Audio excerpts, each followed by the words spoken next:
Пред вас са 4 личности, които са свързани с борбите на българите в Вардарска, Егейска, Македония и Одринско. Мара Бунева е родена в Тетово и загива в Скопие. Милетич е роден в Щип, а прадядо му е воевода в Одринско.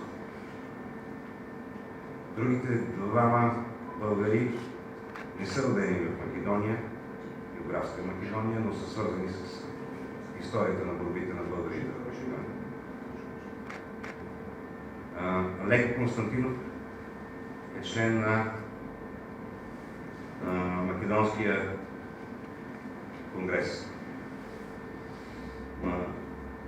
Пей Йоава, както знаете, е първият биограф на Гоце Делчев, близък приятел на Тодор Александров и е отдал живота си, а и част от творчеството си именно на освобождението на Македония.